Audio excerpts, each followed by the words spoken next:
What is going on? Cheers. Happy Friday. Hopefully, it's not storming where you are, but we are definitely having a storm here. But happy Friday as we go into the weekend. So many weekly things to talk about. So much junk this weekend. So much nonsense. So much silliness all over, I think, the league, all over everything. But yeah, welcome to the live. We're going to break all of it down. Myself and the real Cyberius may or may not have guests. So yeah, whole lot to go into. What's going on, Cyberius? How are you, man? I'm having a great day. I genuinely look forward to these Friday lives where we get to discuss, unfortunately, all of the idiocy going on in basketball and a few good things. We're always going to find some positives in there, but there's also a lot of embarrassment and nonsense going on. But I like being able to discuss it with you. It makes my day. Yeah, man. I do try. I do really try to look for positive things or to try to think positively about some of this stuff. But man, this week they're just giving us very little to work with over here. We got James Harden. We got wild stuff going on in the Western Conference Finals. Not so much in it as much as just the narratives around it, the hype surrounding it, the fan sentiment, the trust, everything. There's so much to talk about there. Euroleague is having its Final Four right now. I actually have the end of Valencia and Real Madrid on. I'm curious to see who's going to win that, but cool stuff going on in Euroleague. Tons of Rich Paul nonsense, tons of LeBron nonsense, tons of speculation on LeBron's options, and a couple points I want to point out that I haven't heard anywhere that I feel like the media is slacking on. So I'm going to toss that out there. But yeah. What is going on, Lynetta? Welcome, Binary Bard. Welcome, Mr. Robinson. It's good to see familiar names. Good to see familiar faces. Absolutely. But it's a packed week. It is a lot to go through. And if this storm lets up, I have a ball game to go through this evening. So hopefully we'll be able to get all of this in today's live. Yeah, man. I hope the storm does clear up because who are you going to see play? I'm going to see double A ball. It's not majors. Oh, well, hey, no, I mean, double A ball's great, man. Double A is the closest the closest thing to me at the moment. Used to be. However, we've got confirmation. I will be taking Mrs. Pineapple to see her first game at Fenway later this year. So later on this season, she'll get to see full Fenway Park, which she's very excited about. Which is awesome. Yeah, man. Growing up, the Tacoma Tigers were right in my neighborhood, and they were the farm team for the Oakland A's. Nice. So they had a few games where the Oakland A's would come down and play them. So I got to see Jose Canseco and Mark McGuire and Ricky Henderson and all of those guys. That's crazy. And it was so much fun. Just watching double A ball is just a good time. I thoroughly enjoy it. Yeah, man. It's a great time. But speaking of history and historic stuff, we had some very successful classic games, classic NBA this week. We watched. We did. Yeah, last night in particular, we watched Kobe, which was amazing. But we got to see Jordan versus the Sonics, rather, in 1990. And we got to see Kobe Bryant dominate and outscore the entire contender Dallas Mavericks by himself in 3 quarters. In one of the most impressive, heroic jobs ever. I mean, you want to talk about, no offense to the guys, they're playing their hearts out and stuff, but man, you want to talk about, carrying bums, or you want to talk about carrying the load, or you want to talk about all that stuff. Like, that's what that actually looks like. I mean, he just hoisted that team on his back and he's like, well, I guess I got to get it done. And then he did. It was unbelievable. Unbelievable. So I'm glad we got to watch Kobe Bryant. So yeah, we got some good games for y'all next week, but we are finalizing that on our end. But yeah, tons of more classic games going. Anybody who doesn't know, it's Tuesdays, Thursdays. We have a watch party. We all watch it together. It's just a great time. It's just a really good time.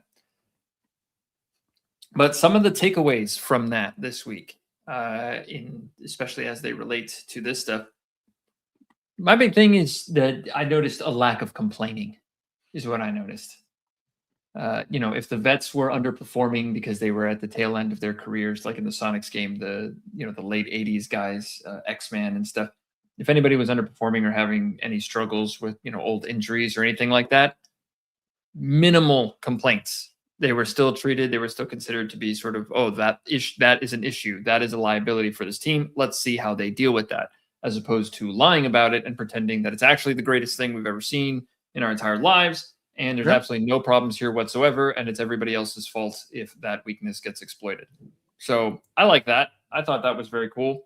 And the same with Kobe. I mean, there's I think there's one future all-star who's like 6 or 7 years away from being an all-star there with Kobe. I mean, he's just got no one, at that level. I mean, you talk about a superstar, you talk about, building a thing around a superstar. I mean, there's just nobody around him there, and doesn't matter. He's going to go get it done by himself and make a point. And you just, no complaints about it. Instead, flexing, hyping up the crowd, getting everybody excited about it. And then he sits out. No stat padding, no garbage time stats, no nothing. He did his job. It's a blowout. We're going to sit down. So I like that. That's my big takeaway from this. It's just the lack of any of that kind of behavior. That's crazy. I will say, and actually before I get into that, just a few more shout outs. Geloso, Woodage, John Freeman. Always appreciate you guys coming through. I mean, it just completely blows my mind that we just have the same names coming through all the time, which clearly just shows that you guys are here to support us and care what we have to say. And that just means the world to me. But to get into my takeaways, I absolutely agree with everything that you said. Honestly, my biggest takeaway from it was hustle. Everyone was hustling. No one was meandering. They were all up and down the court. If they happened to hit the deck, they were immediately back up. Nobody was milking anything. It just seemed like even after the Mavericks were down and the game was basically over, they still didn't quit. They were playing for heart. They were playing for pride. They were playing for the game. How can you not respect that? It just feels so lost in this modern era. So it's nice to know, and sad to know for me a little bit, that there's this time where basketball was still great and I missed it. So that game taught me a lot about where the game was after I left, and that it wasn't an immediate drop off a cliff. It was kind of a slow, gradual decline into garbage. Yeah, the main decline I think starts 2010, 2009 to 2010. That's the steep decline, and then by the 2011 we are deep in the modern era, and then we're just watching the last greats sort of finish it off, is what I think. But that's sort of how I view it. But yeah, Mr. Robinson actually has a great point here, weighing in here. He says, that is why I hate when they say the pace of the game is faster. They run from 3-point line to 3-point line and are looking like they are the outfield in baseball a lot of the time. Yeah, it's 100% true. I mean, every single game, and we've been somewhat choosing haphazardly, and every single one, you see sprints, baseline to baseline. You see lots of motion, lots of screens, lots of movement. Everybody, under, over, everybody switching, everything's happening, everybody's jumping, everybody's fighting for every rebound. Transition is true transition. I mean, and there's no complaining. Exactly. Geloso's calling out right now for real, and they don't complain at all. Really? That's right. So it's just a lie. Also, the idea of pace and space actually came in with the ABA anyway. So even if you want to say like, yeah, but pace and space as a strategy, like pace and space as a strategy came in with the ABA. So that's, I mean, I've said it before, pace and space, as soon as they finished building the pyramids, they started doing pace and space. So I don't want to hear anything about how that's a modern thing. But yeah, so it's extremely fast paced. There's a lot going on. Everybody's running all over the place. Personally, I think the movement today is actually slower. And even if you just want to call it in terms of like, yeah, but everybody's just fouling everybody, and they always got to stop the game every 2 seconds. There are the same amount of fouls today as there were 30 years ago. There is the same amount of stoppages. The broadcast time is about the same. None of that is different, except that they've outlawed any kind of physicality whatsoever, outlawed hand checking, and nobody really plays man-to-man coverage hardly ever. So I don't know what anybody's talking about. I don't see where it's coming from. There's no data to support that fact. It doesn't pass the eye test. If you watch the two things compared, it's just flatly not true by any metric. It's just one of those things that I think they say to disrespect or to try to tear down past eras, which, as we've talked about before, doesn't seem to happen in other sports. Very strange behavior, very weird stuff. I personally think it's Swiftie behavior. I think that is male Swifties doing that in order to make their own favorite things look better. That's what I think. But regardless of that, it's very cool to watch, though. It's very cool to watch and make up your own mind and see how those games were and enjoy it. I agree. And I agree with Mr. Woodage here. Says we need more Bill Lambiers. If only. If only. Geloso also shouting out to just look at Larry Bird and Kobe Bryant. They played through injuries in their careers. Facts. Yep. Yeah, they actually played through injuries as much as they possibly could. I mean, everybody was trying to get as much playtime as they possibly could. So it's pretty cool. Woodage brings up a question. Shoes are better today than in the past, but why are there more foot injuries? I'm going to actually do a whole video on that, on why there are more foot injuries and why there are so many soft tissue, connective tissue injuries, and what seems to be going on there. It's really funny, though. But spoiler, some of these injuries are exactly the same as baseball pitchers, major league pitchers get the same injuries. So, something to be said about some conditioning. When you're not doing a whole lot and then you suddenly explode, those injuries happen. So for everybody who says, oh, baseball, nothing happens. Oh, baseball, like it's weird that you're getting the same injuries from the same explosion after not doing anything. So, just tossing that out there. No, I mean, I think it's a legitimate fact that you can't sit idly and then, go 0 to 60 in 2 seconds and expect to be able to perform at that level, especially if you're not used to doing that. Like, I think part of the reason why, especially on the Bulls, there were a minimal amount of injuries is because practice was like game 7 in the finals. Nobody was half-assing it. Everybody was put in absolutely maximum effort. So game day was actually kind of a break. Yeah, I mean, there's a lot. That's literally a whole live. That's a whole video. But yeah, no, very good point. Very interesting point. We will definitely be talking about that. There's a whole bunch there. So, moving to our first topic, just because we have a lot to get through this week. Let's talk about Mr. James Harden. Let's talk about this gentleman. And that James absolute Harden collapse. I'm going to assume that nobody needs a lot of recap. If you're in this channel, you probably have seen a lot of that. I just wanted to throw my take on the James Harden stuff. His defensive collapse, guys hunting him, Kobe having called it, which is really fun to talk about. All that kind of stuff. Just if anybody's not familiar, if anybody hasn't seen that yet, but Kobe Bryant literally said that was going to happen, that teams were going to hunt him, that style of play is not going to win championships. It's too predictable, and defenses, everybody can just constantly attack that guy, and offenses can just go at him and go at players who play like that and will tend to do very well, and it's unlikely to win any championships. So, man knew what he was talking about. But anyway, what I want to really sort of key in on here is something I pointed out earlier this week as the conversation sort of peaked about that stuff, is that I find it just disgusting. It's the best example, I think, in the league, although there are many examples, where if anybody saw my flopping video and my foul baiting video and how this stuff has been optimized by these teams, I want to remind everybody that this man actually worked on this skill, worked on foul baiting, worked on it with a coach, with an actual NBA coach in Houston. Him and Bickerstaff had repeated one-on-one sessions in Houston where Harden only played offense, and they practiced arm hooks, they practiced lean-ins, they practiced timing the dribble pickup, they practiced everything. And Bickerstaff literally said that the man had an unbelievable ability to manipulate the rules. That's an actual quote by an NBA coach praising an NBA player for practicing foul baiting more than practicing defense. That's And disgusting. he's not alone in that. Austin Reeves is on record having talked about that, and he's been complimented for that as well, for specifically trying to improve his fundamental skill of initiating contact, of selling fouls, of drawing reach-ins.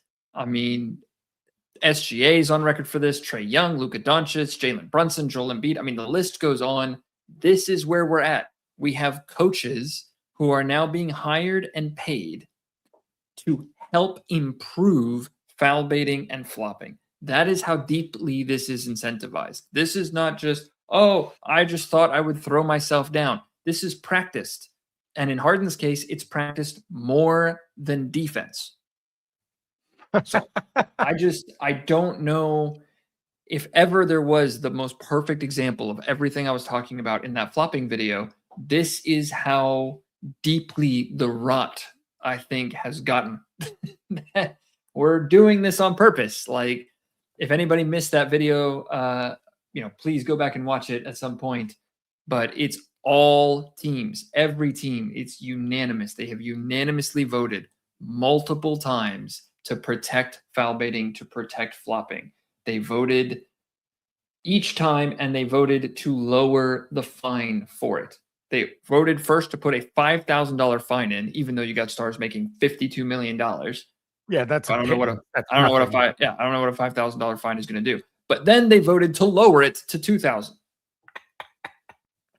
So it's just nonsense. It's just crazy to me that is happening. So yeah, and then I talked a little bit about why the refs are not incentivized to call those things. Actually, specifically, the refs are incentivized to not call it. There is a much higher upside. They make more money. They get in less trouble. They have less problems if they do not call it. And in 16 years, it has only been on the points of emphasis from the league office, from Adam Silver and Senior Vice President McCutcheon, only once. But to the point where you now have teams, or you've had teams this whole time, hiring coaches and keeping coaches, retaining coaches specifically for the skill of being able to coach and teach younger players how to bait fouls and how to flop, more than teaching them defense. It is a more valuable skill. Why?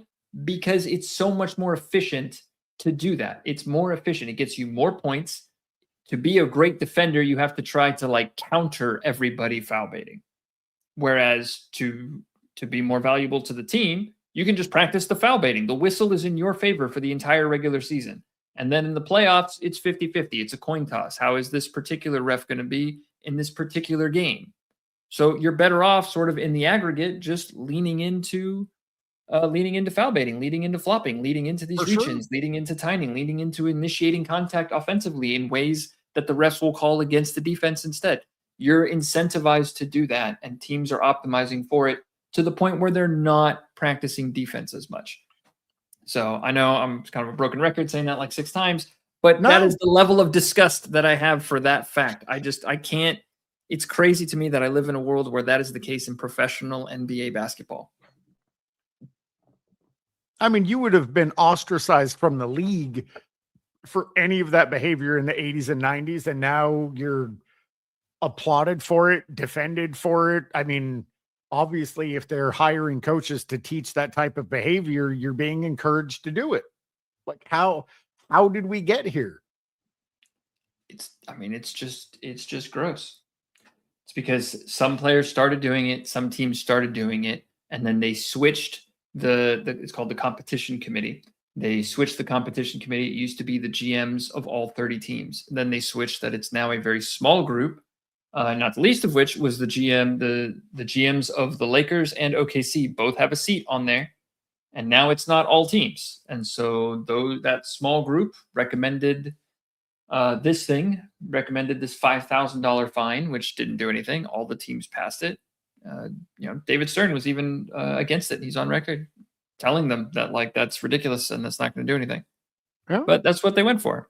So, but once that is voted on by the whole league, once the whole league sort of has taken its spot and now they're all starting to, set up their rosters for it. This is in the early 2010s.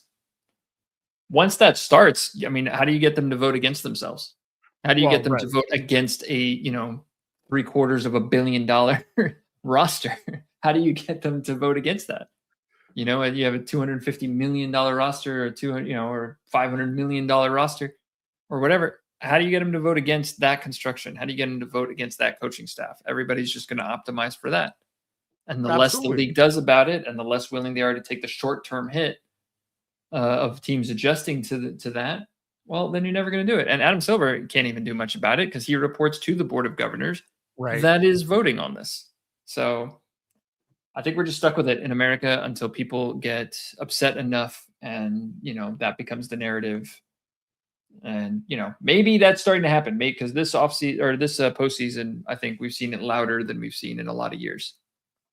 But agreed, there has at least been a voice against it. Not a lot, but it's been something. Players commenting on it, media commenting on it. Hopefully, it's the beginning. Because like you had mentioned in that video, I mean, them voting against it would be a huge, it wouldn't be self-serving. It would be counterproductive because their teams are set up to, man, my brain is just not working today. Yeah. They're set up to exploit it. They're set up to make maximum use of that. Exploit it. Exactly. Yep, I got you. So, man, it's offensive.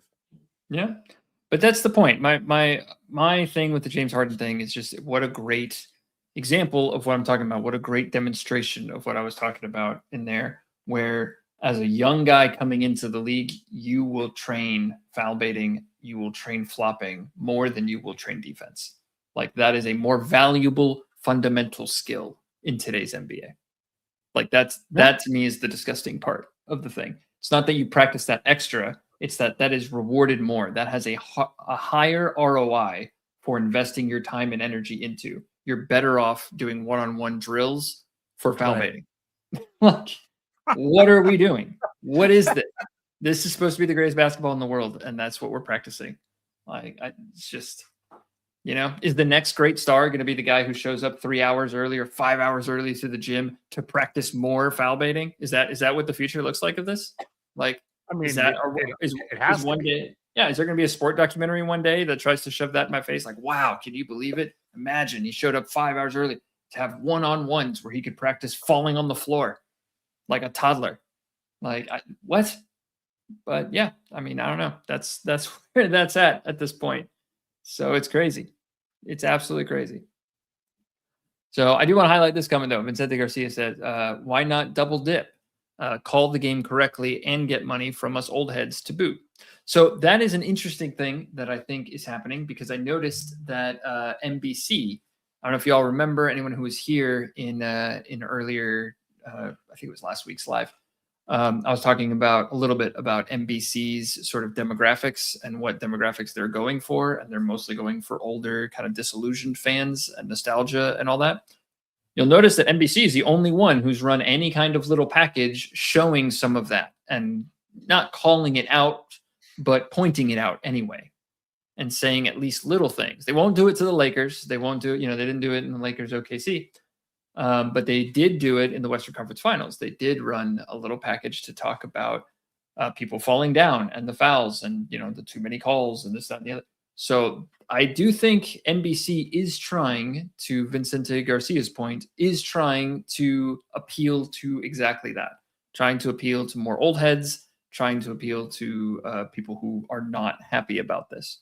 Yeah.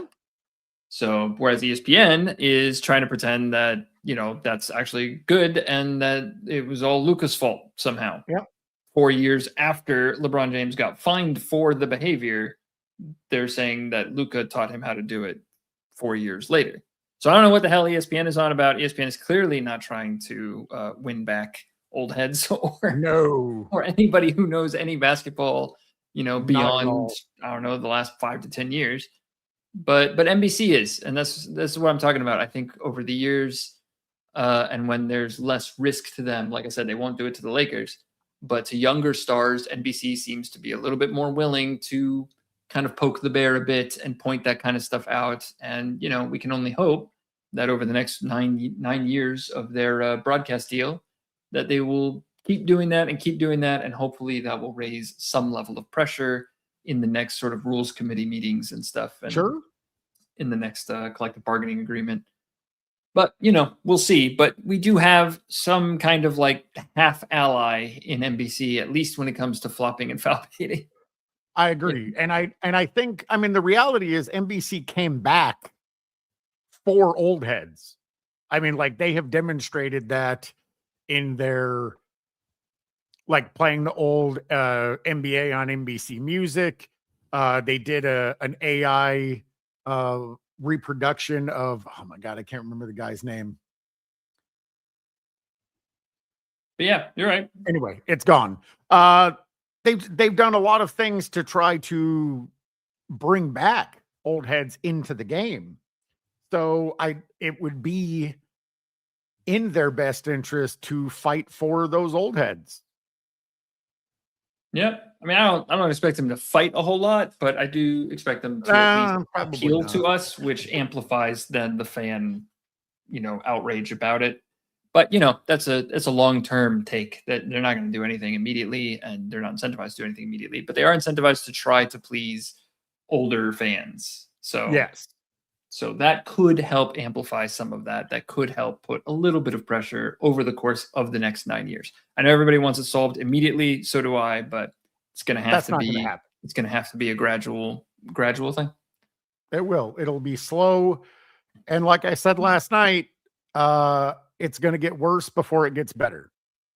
Yeah. But those incentives are at least somewhat aligned, at least on issues like that, where, sort of fan incentives, what fans are interested in, what fans want to see improve. And NBC does want to please those fans who want to see that improve. So at least there's that.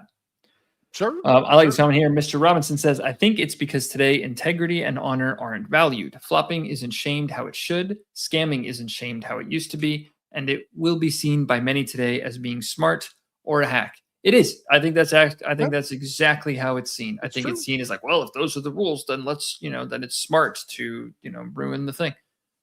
And could be, but over time that lowers brand value, and that lowers that player's brand value, and then they're kind of stuck. Once that reputation is there, you never shake it. So, it's extractive, it's very short-term thinking, which unfortunately that's how most of the NBA is now.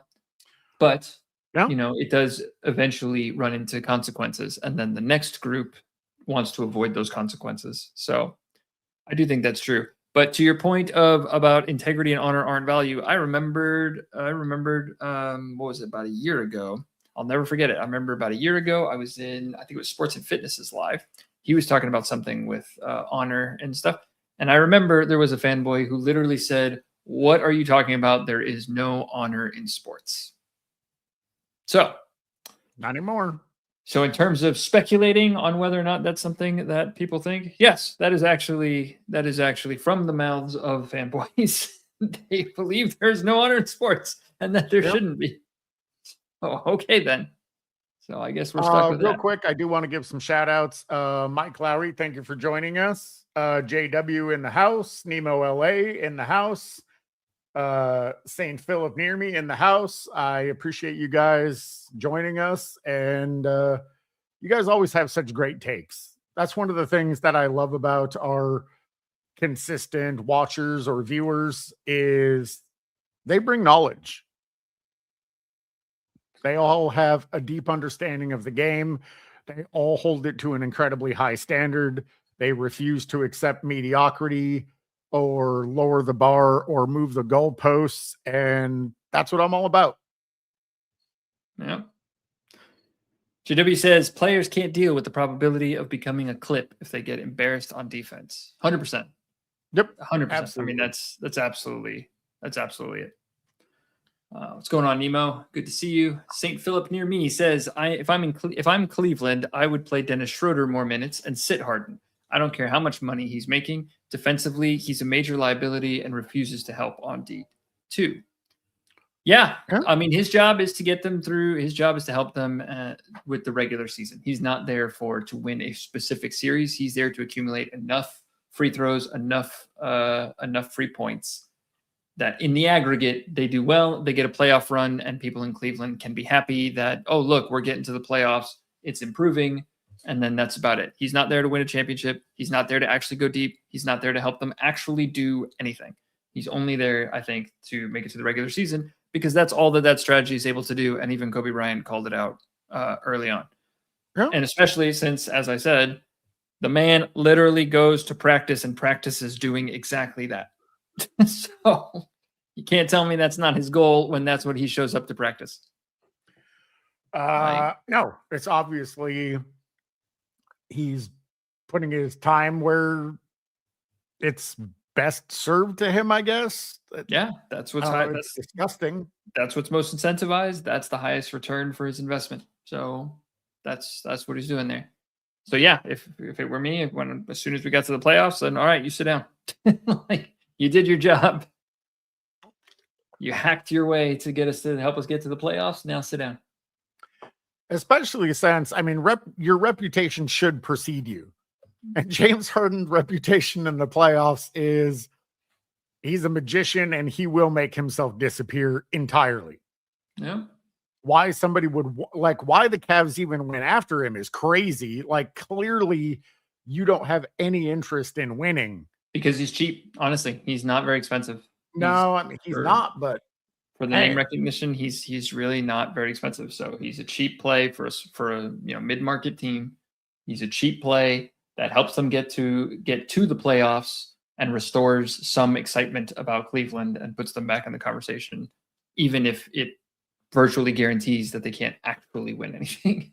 Right.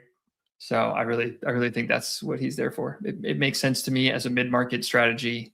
If you can't afford people who can actually get you to contend, and you don't want to wait, or you're impatient, or you don't want to actually properly rebuild, because you got to remember they were also gutted. I mean, they mortgaged so much of their future for LeBron, prior to LeBron leaving, that they're just now starting to be able to actually rebuild something. So It's not surprising to me that they want to at least touch the playoffs a little bit quickly to get people in Cleveland more excited, keep attendance up, and then probably actually try to rebuild something, hopefully more real, hopefully for Cleveland fans. Hopefully they'll be able to do some smart investing and good drafting and stuff like that. But James Harden keeps them in the conversation for very cheap without actually getting them anywhere. I think really that's their goal. That's my take on it. That's my, theory, I suppose. I mean, it's a valid theory. And, James Harden is a name that I didn't see a lot of his career.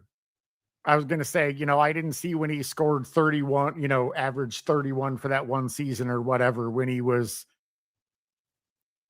foul baiting like no other.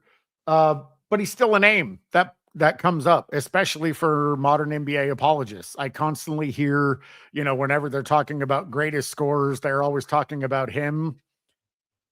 I mean, I personally don't get it. I haven't seen the majority of his career, but from what I have seen, just because you can make some shots doesn't make you a great scorer, and it certainly doesn't make you an all-time great scorer. So I don't know. I mean, it is what it is, but I've never been impressed. Yeah, I agree. Geloso says the Cavs need to let Mitchell be the leader and the one to control the pace and get the role players into the game, and James need to sit down, period. That's going to be the question. The question is going to be how much of this rubs off on Mitchell. Does Mitchell follow this, or does Mitchell do his own thing, sort of play it better and have more long-term success? Going to be an interesting thing to see. We'll talk more about LeBron's options later, but if LeBron does go to Cleveland, then I think that's the end of Mitchell. For sure. I think that's the nail in that coffin, but that's all right. But speaking of that kind of stuff, I think that is actually a great segue over to the Western Conference Finals and what has been going on over there. So that is, because all the accusations of foul baiting or crying about fouls or flopping or crying about flopping and all this kind of stuff. And I got to tell you, it's, nobody's going to like my take. I'm going to be right down the middle and nobody's going to like it. And that's all right. But I am just very confused by it. I just don't. It's really funny and very weird to me. I don't see what I don't see how either side of this is so no, I don't want to say dogmatic. That's not the right word. I don't know what the word is, but it seems to me that everybody's more upset about the double standard or the inconsistency of the officiating more than what they actually say that they're mad at. You know what I mean? Like it's not that Wemby's getting fouled a bunch and they're not calling it. It's that they are calling a bunch of stuff in favor of OKC rather than calling those fouls. So like, can it be physical or can it not be physical? And so then you have like equal and opposite arguments going both ways when that's what's happening. Like either call it or don't, or leave it alone, you know? So, but people really, getting really heated about it. It's actually impressive. I didn't think that people would be that upset or that, there would be all this. And it's been a lot more than anything we saw in I think Lakers OKC. I think this is hotter. Which I think is funny. So. GOAT versus MVP generated way less conversation Yeah. Than MVP and runner-up to MVP has generated. So if that doesn't tell you that nobody gives a crap about LeBron or GOAT stuff, nothing does, I guess. But it's really weird. I think that's really strange because I would expect for fans on each side to be more consistent about it. Like I would expect to be excited to see the physicality against Wemby and for Wemby to have to toughen up and deal with that physicality and all that kind of stuff. And then we're all upset that that they're giving so many whistles to OKC, or that just OKC, even if they don't get the whistle, just that they are playing that way, that they are throwing themselves on the ground, even if they don't actually get a whistle. The fact that they're doing it, I think, is what people get upset about. Yeah. But I would expect for the majority to be sort of either that way or that, wow, OKC is getting fouled a bunch. That's good. You should be calling this against Wemby as well. There shouldn't be this amount of physicality in the league. That shouldn't exist. That nobody should be throwing elbows like that. Nobody should be grabbing each other's arms. Nobody should be playing that way. But instead, I think what we're seeing, which I think is just weird, is, my side is 100% correct and the other side is the problem. Either, these are all legit and they're just crying about it, or these are all not legit and the refs need to stop whistling anything. Yeah. And that's surprising. I didn't expect that. I just find that a very interesting observation. So my take on the Western Conference Finals, also no one is going to like. Whether you're a Spurs fan or an OKC fan, you're not going to like what I have to say. That's good. Let's take the streak now. I was going to say, I also don't care. So I have not watched the entirety of any of the games because the reality is I just can't be fucking bothered. But I do have two takeaways from game one and game two. In game one, it was, oh my God, look at Wemby. He's the greatest. He's the most complete basketball player ever. Game two, OKC takes it. Oh my God, look at Shea. He's fantastic. Look at what he's done. All that demonstrated to me is neither of these players can be consistent. They will have a great game, and then they will have a terrible game. And then they'll have another terrible game, and then they'll have a great game. And when they play badly, everybody forgets because they come back and they have a good game and they're like, oh my God, look how absolutely dominant they are. He's proving he's the MVP. Well, from everything that I've seen, I'm not impressed. Like, I hate to say that, but it's just true. Like, I watched a fair amount of Lakers versus OKC and I was like, this is the MVP? Like, this is the best that the NBA has to offer because he's playing mediocre at best. And then Wemby, sure, he did. He had a great game in game one. What, like 41 and 25 or something? 41 and 24? It's a solid game, but it's a solid game in an incredibly weak era. He's not doing that against genuine opposition or against elite offensive talent. He's just doing it against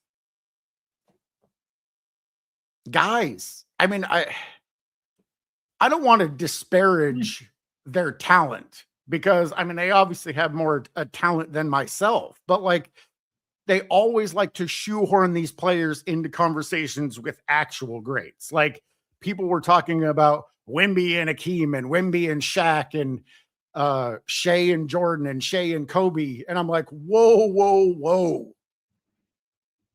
They don't have the consistency that those players had. They weren't playing under the same standards as those players. So when you make comparisons like that, I'm sorry, I'm offended. They're not doing it under the same rules with the same opposition. I'm sorry, but I can't glorify that into something that it isn't. Yeah, I think partly it's overhyping, but I think a lot of it is also just this need to compare and that's what I don't understand. I don't understand why modern stars must be, especially the young ones, why they must be compared to everybody before them. Like I don't remember this conversation happening in former eras. Maybe I'm wrong. Like I'm happy to be corrected, but even when we've been watching these classic games, like I haven't really heard any of that. I haven't heard anything about like a young Jordan and how like, oh my God, this puts all other, this puts Oscar Robertson to shame. This puts everybody, this puts Jerry West to shame. This puts everybody. Exactly. Like the conversation was always about them compared to their peers in the league at the time. You know what I mean? Kobe, there was a lot of that. There was a lot of, oh my God, is he the next Jordan? Is he better than Jordan? Right. But even there, the conversation was mostly about, is he the next Jordan? And that's what the conversation was at the time. If you remember, like that's what they said about, T-Mac when he was first getting in the league. That's what they said. I mean, they said that about a whole bunch of guys. We went through the list a couple lives ago. But to me, I think that's a very weird thing to do. Like, how are you going to say this guy is, up there with Hakeem and Shaq? How are you going to say this guy's up there with anybody in his first playoff series? Like, he should be compared, I think, to other centers in the league right now. You can say he's the best center, or he's the fastest rising center, or whatever you want to say about it. Whatever basketball arguments you want to make. But I would confine it to currently, because what is he, like 23 or something like that? He's 23 years old or something like that. Like, I mean, he's not 21, maybe. Like he's young. Yeah, so like it's ridiculous to immediately start, questioning whether or not he's better than Hakeem or better than like. Man, you're going to have to play like a decade and earn that kind of conversation. And it's a pointless conversation. He doesn't need to be better than Hakeem. He doesn't need to be better than Shaq. I'm not trying to turn on the TV and see something that is just leagues better than the greatest to ever play that position or the greatest to ever play basketball. I want to see good basketball right now, like in front of me right now. Like I was watching today. I've been watching the Euroleague Final Four started today. If anybody's into Euroleague, we're going to talk about that in a second, but I was watching that today. Some of those guys were in the NBA for a couple years. Some of those guys have seen NBA minutes. Some of them have seen actually real NBA minutes. Most of them have not. Most of them have never seen it. They're not as skilled. Some of them are just flat out not as skilled as the guys in the NBA. But if they're going to play basketball, if they're going to play real basketball, and they're actually going to go at each other and they're going to do it, I think, put a better product on the court, that's what I want to watch. I don't need him to be better than Michael Jordan. I just need him to be fun to watch. I need it to be entertaining. I need it to be good basketball. So I don't see why everything needs to be immediately spoken of that way. Because in my opinion, it makes them look worse. I think it makes them look worse to guys who have seen those players. If you grew up and you knew and you actually saw Hakeem play, or you saw Shaq play, or you saw Duncan Robinson play, you know what I mean? Like if you saw these kinds of players play, you're rejecting any of that immediately. Like there's just no universe you can make that argument yet. But if you tell me that, he's one of the best in the league right now, or that we're excited to see him square up against whoever, because these two are the best right now, that I might actually turn on to see. If I can see them playing basketball against each other, I don't need them to be better than, Hakeem in the past. I need one of them to be better than the other one right now. I need them to play hard at each other right now. I need them to not flop. I need them to not foul bait. I need them to actually play basketball against each other right now. That is all you actually need to earn my subscription. to earn my ticket purchase, to earn my jersey purchase, to earn my sneaker purchase, to earn whatever the hell you want it is that you want me to pay. That's what I need. You deliver that, I will deliver money. You deliver all this bullshit and you try to tell me that every 21-year-old in the NBA is better than the greatest to ever play basketball in the last 70 years. Sorry, my wallet's closed. I don't give a shit what you have to say. I'm going to go watch Europe. I'm going to go watch the YMCA. I'm going to go watch the guys at in the asphalt over here by the beach. Guys who are, practically, super retired, probably going to die in the next 5 years. Doesn't matter. They're still trying. I'd still rather watch that. Well, and I think you make an incredibly apt point, is when they make the comparison against all-time greats, I'm immediately checked out. All it does is make me think in my mind, they're absolutely not on that level. So it's making me diminish them in my mind, even if it's subconsciously. As soon as they make that comparison, I'm thinking, no, they're not. If they made that comparison in an apt way, like comparing Wemby to Holmgren, great. That's a valid comparison. I could look at those two players in real time and say, yeah, you know what? Maybe Wemby is better, or maybe Holmgren is more consistent. It's when they shoehorn them into a conversation they have no relevance in that I want to check out. And like you said, I just immediately close my wallet. That I'm not going to pay for your product anymore, and I'm going to find every possible way to not give you my money, because you're trying to gaslight me into believing something that isn't true. And I know it isn't true. So I'm sorry, but I'm not buying your snake oil. You can't convince me that mediocrity is greatness. You may be able to convince a lot of people, but you can't convince me. Yeah, I don't know. To me, exactly. I think this is a great comment here. Mr. Robinson says they don't let the work speak for itself. They need to be validated like Mean Girls. To show worth it needs to be done. Sorry, the show worth it needs to be done with comparison. They need to tear down legacy to show value. That's exactly it. I think that's 100% it. I just could never have said that better. But I really think that's sort of where they're at this point, is they need to do that, because either the product is actually weak, either the players actually are terrible, or they're too insecure about it, or they don't think people would show up just to watch them be as good as they actually are. So personally, I think the way that they have the rules now, I think the way that they whistle, I think the way that they've set this up makes it difficult to watch. I think it's extremely difficult to watch. You don't let them play basketball and you incentivize them to not play basketball. Well, then it makes sense that, it's not as good to turn it on if you're expecting basketball. That makes perfect sense. I have no problem with that logic, but that's what I would like to see change. But as far as how they're actually playing, I think there's a lot to like with Wemby. I think there's a lot to like with OKC. I think there's a lot to like with a lot of these sort of younger guys. I've liked the way that SGA talks about his teammates. We mentioned this before. When I found that out, that he, when he was asked about, how he's been doing well and a good performance, he mentioned that, playing with this particular squad and these teammates, makes it easy for him to do very well. I thought that's a good attitude. I think that's nice, not to immediately say that, well, the other team just had more talent than us because my team is terrible and garbage. And, you didn't see any of that kind of LeBron behavior. So I like that about them. I like that Wemby is, I like that he's sort of hustling. I like that he's getting more physical with these guys. I like that he has some level of rivalry and does seem to play for a little bit more pride against Chet. That apparently came in from Europe. So I think that's cool that he, still goes at him and stuff. I don't really see a lot of the older stars go at each other just as a point of pride. So I do like that. So I think there is things to like. I think there are a lot of things to like there.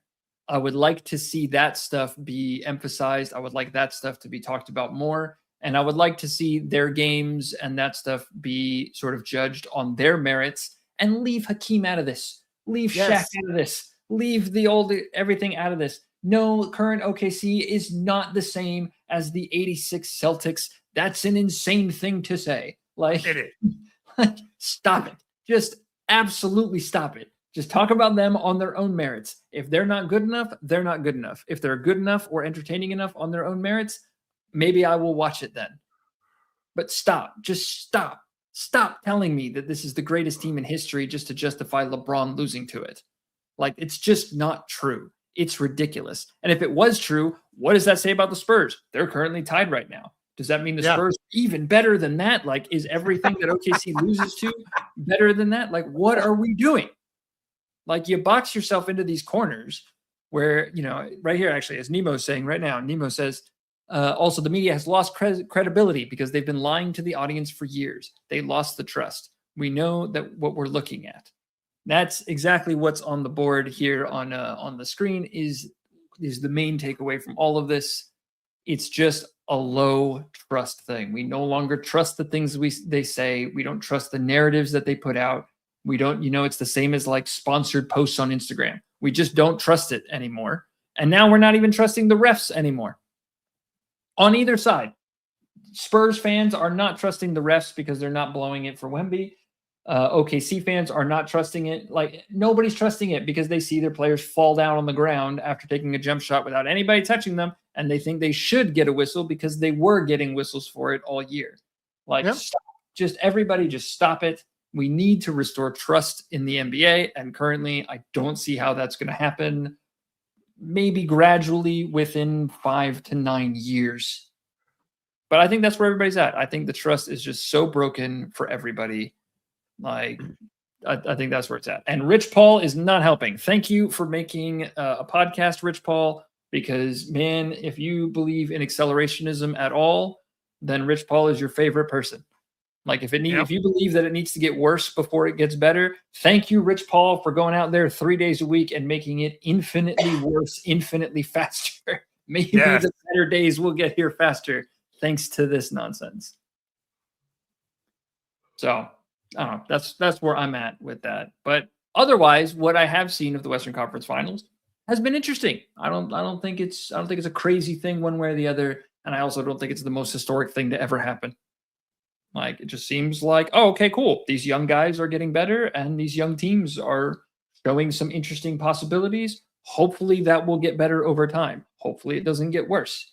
Some of these things are ridiculous and are stupid, but I really just think like everybody just calm down. Everybody calm down and everybody get on the same page and just demand consistency one way or the other, because the double standard is not working. Yep. I mean, I couldn't agree more. It's just, they really just need to pump the brakes. Like, let things be what they are in the moment that they're being them. OKC may become an all-time great team, but they're not there now. So why are we pretending that they are? And of course, I mean, there's a reason why we're pretending that they are. Because LeBron They have to turn every team that beats LeBron into this insurmountable obstacle that no one could have beat. Yes. However, until the Spurs beat them, which, I mean, may or may not happen, but if the Spurs win, then the Spurs will have to be the greatest team of all time. Like, they just have to keep passing the baton to the next team to make the next team more insurmountable and more insurmountable. Yeah, well, you don't see it. You don't see that behavior the other way, right? Like when OKC lost to the Spurs, you're not seeing that, oh, actually the Spurs are the greatest. This Spurs is actually the greatest team in the history of professional sports, period. You're not seeing that. But they would have to be, wouldn't they? For the level of historic that OKC is to justify LeBron losing to them, then presumably if they lose even one game to the Spurs, that means that the Spurs are the craziest thing in the history of sports. Like, none of it makes sense. But that would be what we'd be arguing about, right? If they were consistent about it. What bugs me is that they say that when LeBron loses to OKC, and they do not continue saying that when OKC loses to the Spurs. Like, they know they're obviously that is insane. Obviously that's a lie, and they know it. Or else, if they really believed it, they would carry that forward. They would keep being consistent about it. But the fact that they're not tells me that you're full of it. You know that you're full of it because you're not going to go the next step. You're not going to say the next part. Well, so Nemo Los Angeles brings up a good word that I like to use and that I've heard many people use. It takes mental gymnastics to Yeah. make LeBron great. It takes mental gymnastics. You have to be an absolute elite mental gymnast to get to the equation ending with him being great. Because if you look at it with any context or under any merit, it just falls apart. Yeah. I mean, it does. But they don't believe it. The proof that they don't believe it is the fact that they won't continue it. That's what I think. So, but otherwise though, just looking at the two teams objectively, I think for where they are in the league, I think for where they are in development, and I think for the way the league is at the moment, seems good, seems entertaining. I don't hate it. I don't love it. It just seems like, okay, this is something. I hope that develops into something good. I hope that does not get poisoned further into something even more terrible. But, I just, that's where I'm at with it. But I think it is the biggest example of how low the trust has gotten and how deep the lies have gotten, around all of this stuff. That sort of thing. No, I agree. So, because you could also imagine, right? Just go with me on this journey, everyone. Let's say that the Lakers didn't play OKC. Let's say that the Lakers lost to the Spurs, and then the Spurs were going to go play OKC. I'm betting that we'd be hearing right now about how the Spurs are basically the 86 Celtics, and the Spurs are basically the most unstoppable thing in the universe, and OKC is actually garbage. Yep. I'm betting that whichever one of those beat LeBron, that would be the greatest team in the history of teams in order to justify LeBron losing to it. They would have turned the Rockets into the greatest team ever. They almost did. They almost tried. Yep. They were starting to when the Rockets were making that comeback. You started to hear it. If you beat the Rockets without a 37-year-old KD, you're the GOAT. Like, okay. I mean, I guess. Like, where are you getting this from? But yeah, I mean, it's just, it's constant, and no other player gets that. You know what I mean? Nobody's giving Wemby, for example, here's the other one, right? Nobody is giving Wemby enormous amounts of credit. None of those people are giving Wemby the credit of how clearly he should be the MVP. He might actually be the greatest basketball player in the history of the universe, right? Because of how he's doing against OKC, the greatest team in history. Yeah. Right? You would think that if that were true, then Wemby would have to be the greatest player in the history of anything, because unlike LeBron, he's able to take a game off of OKC, whereas LeBron got swept. So surely that makes Wemby the GOAT, because if OKC is the greatest team in the history of sports, Wemby beating them should make him the better. Like, I don't know.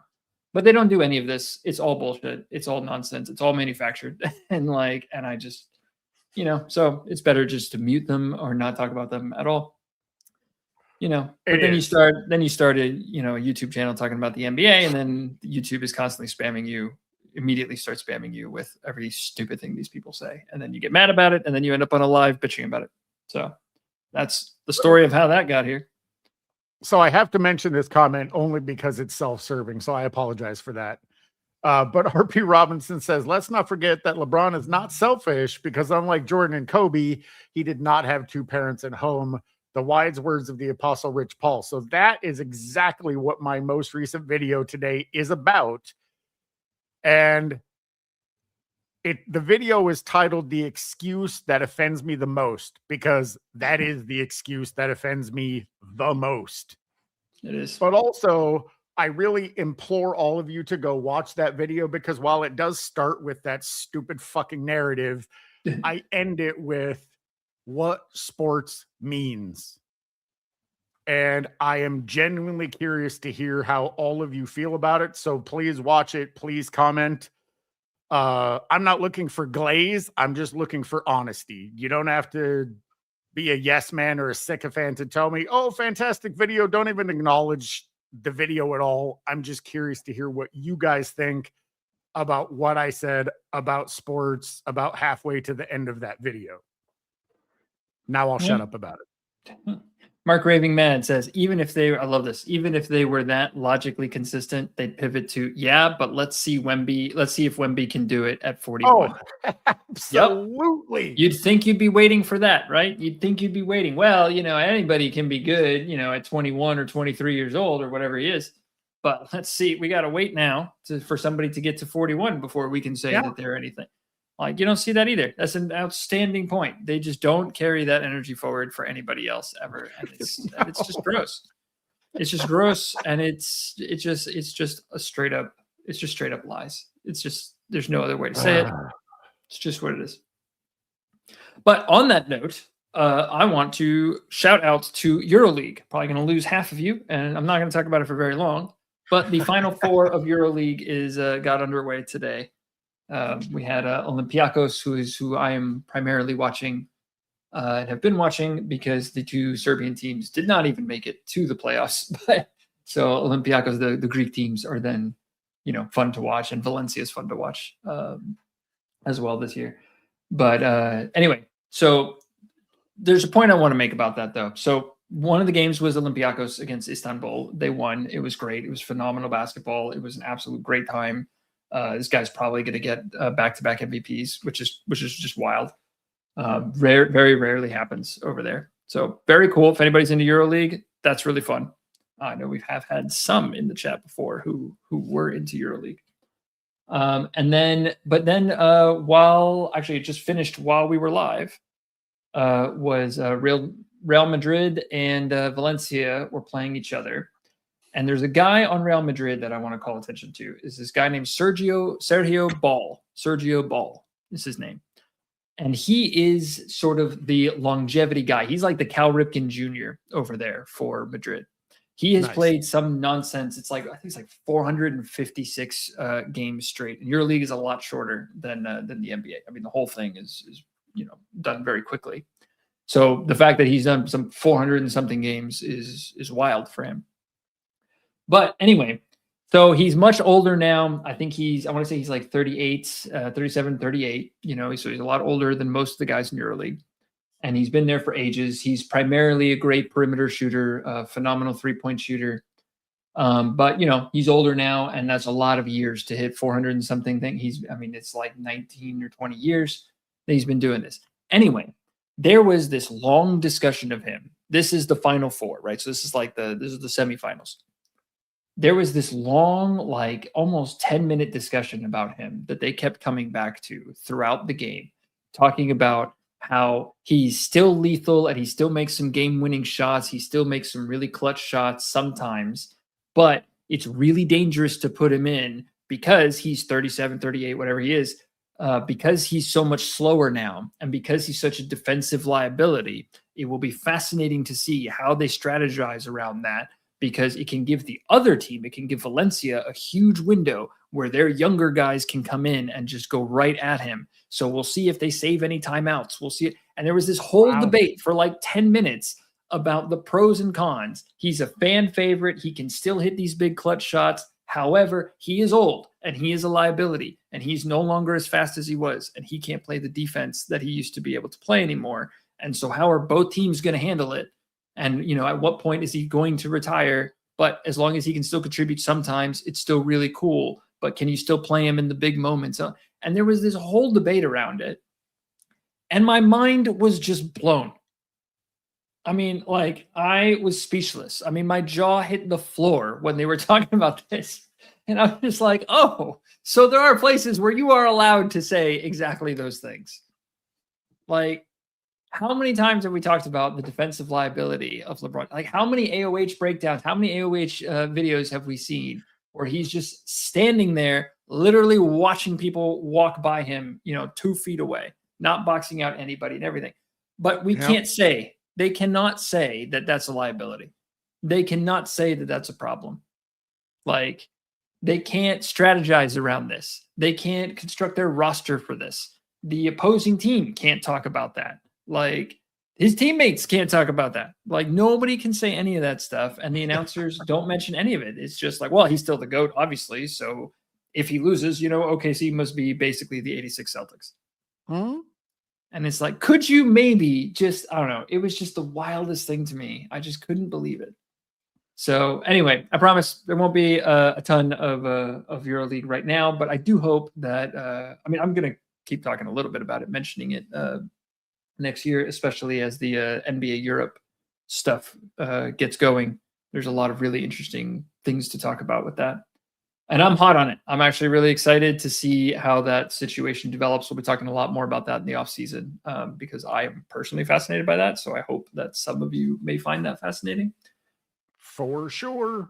But if anybody doesn't know, it's like, I think it might actually be cheaper now, but it's like $18 or something to watch the entire final, to watch the entire finals of the semifinals.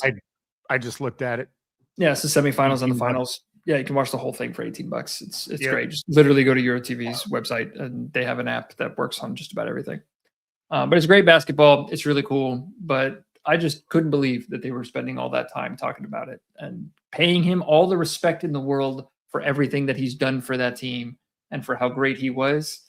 And also talking about what a liability it is to have him still on the court and how to balance those things. And it's just, I don't know. It was just amazing. It was amazing to see.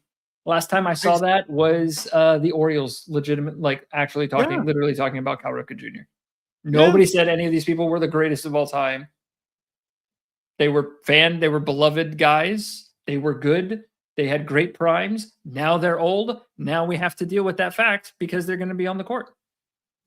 Period. If he's too old to be a starter, then he's not starting. Done. Like if he can't keep up as a starter, then he's not starting.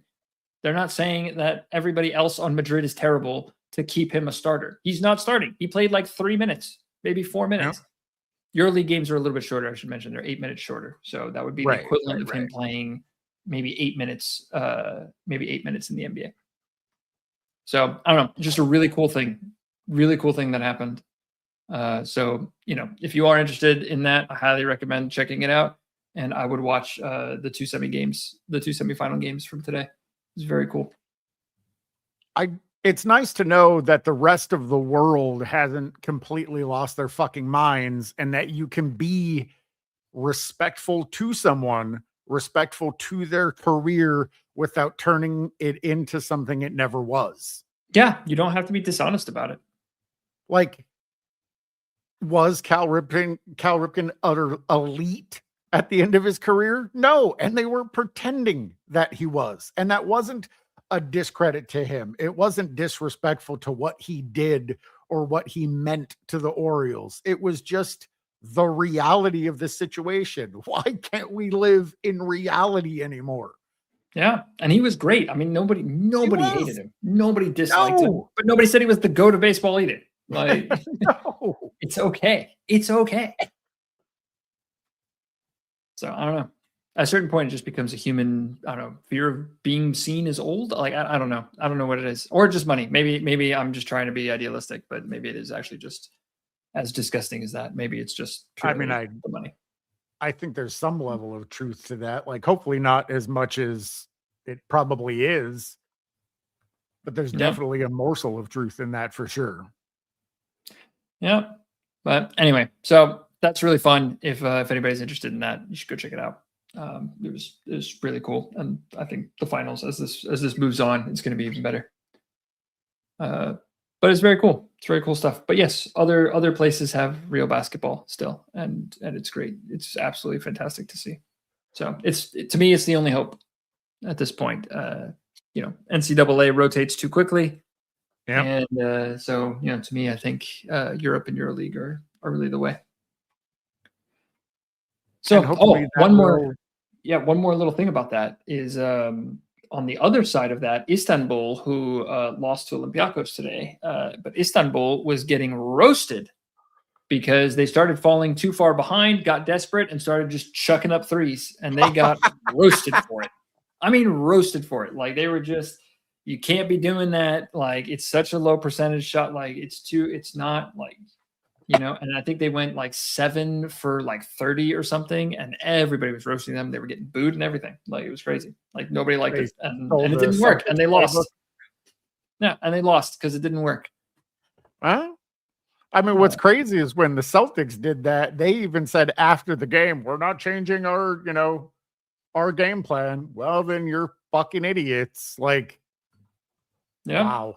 But Olympiacos instead stuck to their play, stuck to motion, a lot of mid-ranges coming out of Olympiacos, which was cool. A lot of post play, just really good looks, really good ball movement, and it just completely destroyed trying to chuck all these threes. Like the whole game was just a series of like 8-0 runs, 9-0 runs. Like that was pretty cool.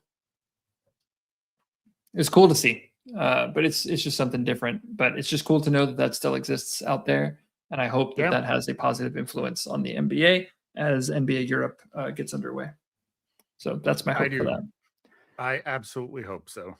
So, but that takes us over to, as was mentioned earlier, the Rich Paul nonsense. You want to go first?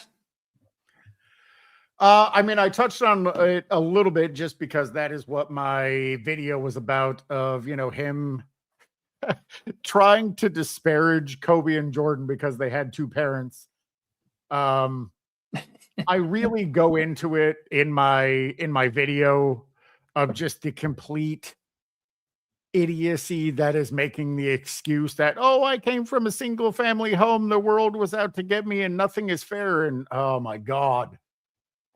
I grew up in a single family home. I don't have a single memory of my parents in the same room at the same time for my entire life.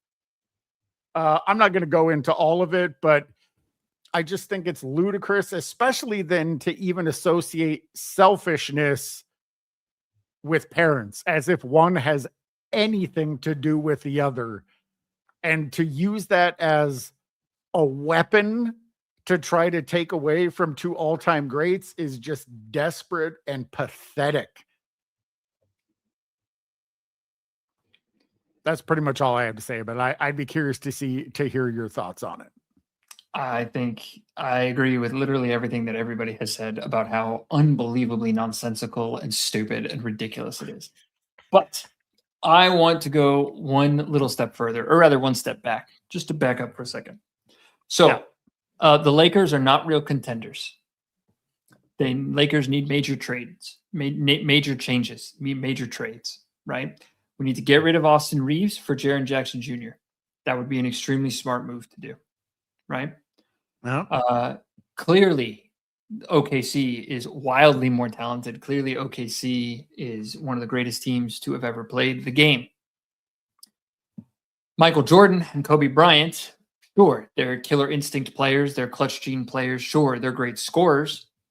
But LeBron is better in so many other areas that I can't quite name.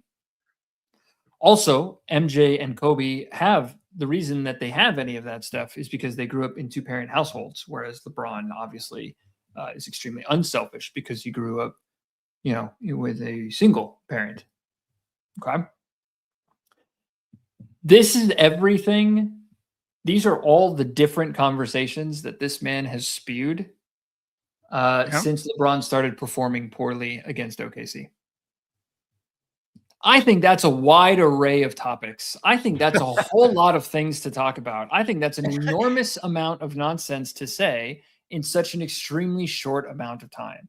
To me, that reeks of flooding the zone. You're just going to say as many things as you can, whatever of them can get whatever controversy or clicks or any of that kind of stuff that you can get. Number one, so that everybody stops talking about how your client played poorly, how your client did not deliver, how your client did not deliver results, how your client, and also the whole clutch thing, the whole, not clutch, but, that he's better in the clutch. Yes. AOH was talking about that with Colin Cowherd and Nick Wright, talking about this, about his clutch shots, which they left out some stats. I'm hoping AOH will be able to join us to talk about that. But all of these things are all things that he has said only since LeBron started playing poorly against OKC. As soon as he was getting cooked in that series, suddenly we're hearing all of these things. Who should go? What all the problems are with the Lakers? How he's not appreciated? What's going on? Like, psychology of children born in various types of households. Like whether Kobe has a clutch gene or not, whether Michael Jordan is actually better or not in all these other ways or any of this other shit. Obviously, I would want MJ to take that shot. But even though I'm then going to say and have Colin and Nick Wright go and say that Michael Jordan should not take that shot, I'm going to say that Michael Jordan should take that shot, but also that LeBron is better in every other way of basketball. Like, that's a lot of stuff for like a week and a half. I mean, in 10 days, he has made all of those points. So I think it's to put as much distance, sort of narratively speaking, as much distance between LeBron's shitty play against OKC and his contract negotiation with LA. I think it's that flooding the zone bullshit. I think he's done it every year. I think he always does that whenever LeBron James is underperforming. It's not the first time he's gone to the family line either. You remember, I think it was 2 years ago, played terribly. And then they started like, well, that's not really that big a deal because really what's most important to him is, spending time with his family. And now he can be there more for like, they do the same thing, and they try to compare it with other players who were supposedly had difficult family lives at home with their kids. It's the same damn flooding the zone garbage, I think, that he always does. Except this one seems to be even more unhinged. Yeah. Because I think it requires more unhingedness.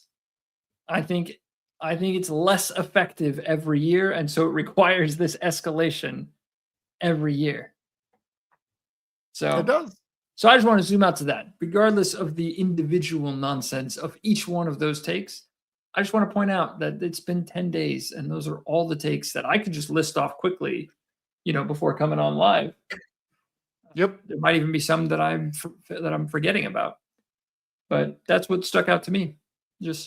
I think it's complete nonsense, but I think it's not random nonsense. I think it serves that purpose. I think it's intentional. I think it's intentionally flooding the zone to distract from LeBron's shitty play and get the conversation off of that as quickly as possible. Well, Mark Raving Mad, real quick. Mark Raving Mad just got me. The flooding the zone crap happens literally every year after LeBron gets eliminated. The pattern is so obvious. Thank you, sir. Mark Raving Mad, you are a gentleman and a scholar. Cheers to you. It's true. The reality is it's classic misdirection. It's if we flood the zone with all of these narratives, all of these ideas, all of these theories, you can't pay attention to the reality of what just happened, which is LeBron got swept for the fourth time in his career. Nope. If you're looking over here, you can't look over there. And that's entirely what this is all about. I don't even think they believe any of this fucking nonsense. I mean, it's entirely possible that they do, which would make it even more egregious. But I think they just need to flood the market. They just need to get all of these things out there so nobody knows what to focus on. Because there's so many things to focus on. Yeah. I think so. Actually, you know what? Actually, hold down the fort. Read a couple of these comments. I'm gonna look. I'm gonna find something out real quick. So Shadow 188, Shadow, thank you for joining us again. LeBron has a failed season and excuse me, and to not take responsibility for what has happened. LeBron and Paul win at MJ and Kobe's family life and personal growth. LeBron is a textbook narcissist psychopath, 100%, without question. I think that is without a doubt. Okay. All right. So Vincent Garcia has pointed out that a number of these players have all came from single family homes. And he says, seeing a pattern, I don't care that they all came from single family homes. I care that they are all weak individuals. That is the consistency. When people turn the blame to their parents or to their upbringing that happened 20, 30 years ago for any type of excuse or lack of accountability for their life or its outcome, I'm disgusted. I check out. I don't want to hear that. I grew up in a single family, in a single parent home, and spent the majority of my life alone. I don't make excuses. I make results. It's that simple. If they want to use it as an excuse, great. But it's just like any other excuse they use. It's tired. It's been overused, and it does not dismiss them from accountability. Well, I can help out here. I can help shed some light onto some of the stuff. I know why Rich Paul is out there having his name all over this podcast and stuff. I know why Rich Paul is a terrible agent who cannot successfully negotiate one-on-one for his clients, why he can't command good leverage, why he does a terrible job at his job. And now I never thought of it before. But wow, that it takes a strong admission from that. I have to respect Rich Paul for admitting that he is terrible at his job, that he's terrible for negotiating on behalf of his clients, that he's terrible at being an agent, that he's terrible at negotiating one-on-one with large franchises, that he's terrible at advocating for each and every one of his clients or getting anything to happen for their benefit, because he completely lacks that killer instinct. He lacks that toughness. He lacks that ability to go and get the best deals possible. You know how I know that? How? Because he didn't come from a two-parent home. He came from a single-parent home. So presumably, if we're to take him at his word, that means he cannot possibly deliver any of those things for his clients. The only reason that Jordan and Kobe and players like that do so well and were able to have that sort of killer instinct, that mentality, that win at all costs, to deliver no matter what the obstacle for their teammates and themselves, is because they had a two-parent home. So that is very big of Rich Paul to admit that he cannot do any of those things for himself or his clients because he didn't have a two-parent home. That is considerate of him, and that's that's amazing. You're right. That is very considerate of him.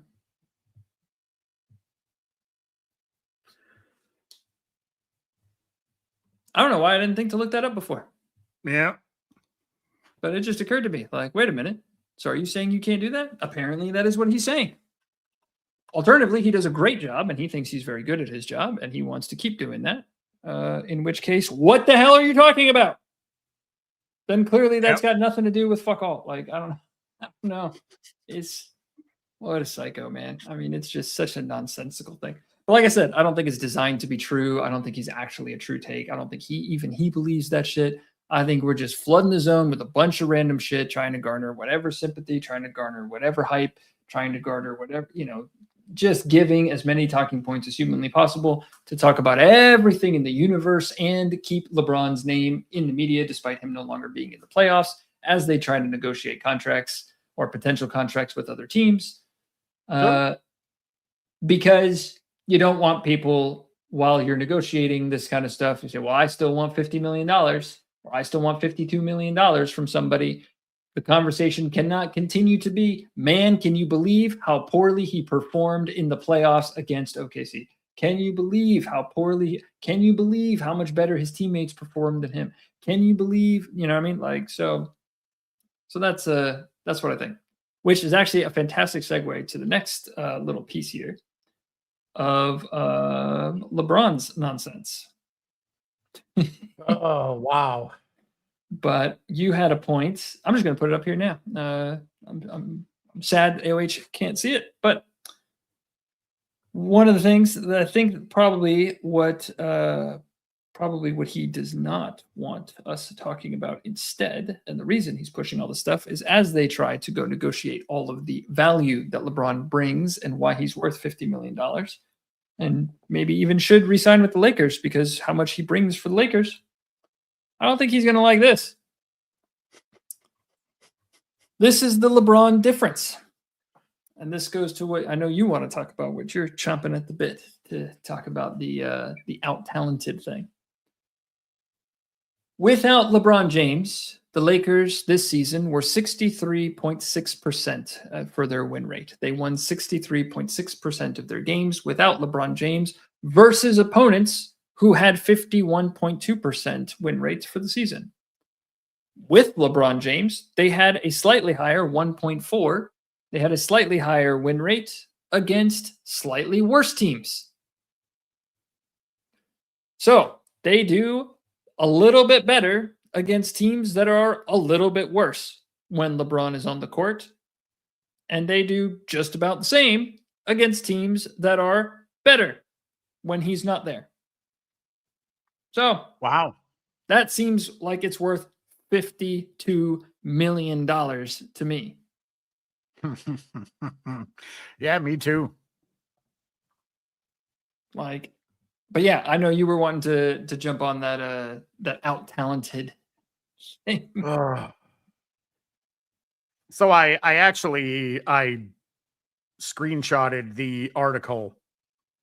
So it says exactly what he said, because I don't want it to be taken out of context or misquoted. This is verbatim what he said. We were not outworked. They didn't out-physical us. They didn't outsmart us, James said of the Thunder. I feel like we were just out-talented by OKC. They just possess so much more talent. At the end of the day, we failed in talent. OKC just possesses so much more talent than us. You can tip your cap to them, obviously, and understanding that, but you can't get caught up in that, especially when you know you were undermanned. Now, let's just completely ignore all the grammatical and English errors in that, because that would be an entire live all in of itself. But again, does he not understand how incredibly disrespectful that is to his teammates that were putting in so much more work than him? He does understand. Sorry, go ahead. I think he does understand. I mean, he very well may. And I just, oh my God, I just can't even believe that he's still touted as a great when he loses, it just immediately turns to excuses and blaming others and dismissing any accountability from himself. I mean, he's also noted as saying, and this I'm paraphrasing, I left it all on the court. I did everything that I could do to win. Really? Anyway, I'd love to hear your thoughts on that. I mean, it's so absurd. You don't even know where to start. You know what I mean? Like, it's just so incredibly absurd. It's just, oh my goodness. Okay. Where do we start with that? Let's see. First, I think, okay, first I'm going to go straight to the incentives. Why to say these things? Never mind debunking them. Just I'm going to focus on that side of it. Although I have lots of stuff that I immediately think of for how insane that is. But why say that stuff? I think that if you want the Lakers to make room for you, if you want them to get rid of Austin Reeves, if you want them to get rid of anybody, if you want them to make any moves for you, then I think you have to try to get as much publicity as possible and as many people to talk about how great you are and how crap they are. Yeah, that's what I think. I think that's a huge. I think that's a huge thing. Yeah, I think if you want $50 million as well, I think that's it. So if you want the Lakers to make any moves or you want to push that stuff, even if it's not true, I think you need as many people to see that as true, so that your value goes with you, even if you don't play with the Lakers. First, so that hopefully people will pay you more money, but also so that when you go, the narrative won't be that the Lakers were actually better without you than they were with you. You want to try to cast a negative light on all of your teammates to say that when you left, oh, now the hype for the entire offseason would be, oh, the Lakers are screwed without him. You know what I mean? I think that's very likely. That's exactly it. So I think he does know. I think he absolutely knows. I don't think you can run a $750 million media company and two other smaller media companies. I don't think you can run those for 10 years. I don't think you can own those things.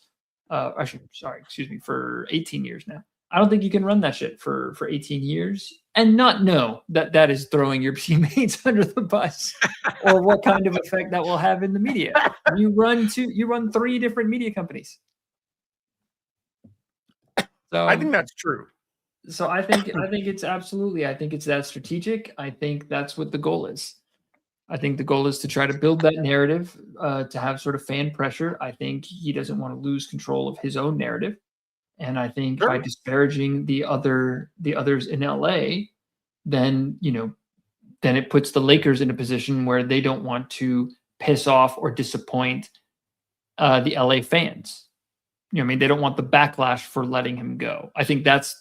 I'm not saying that they Right. give a shit about it. I'm saying that if I were LeBron James or if I were Rich Paul, if I was Maverick Carter, that's what I would be trying to affect. I would be trying to make it such that the Lakers would have to factor that in. That if you let me go, everybody in LA is going to be mad at you, and that might hurt your ratings.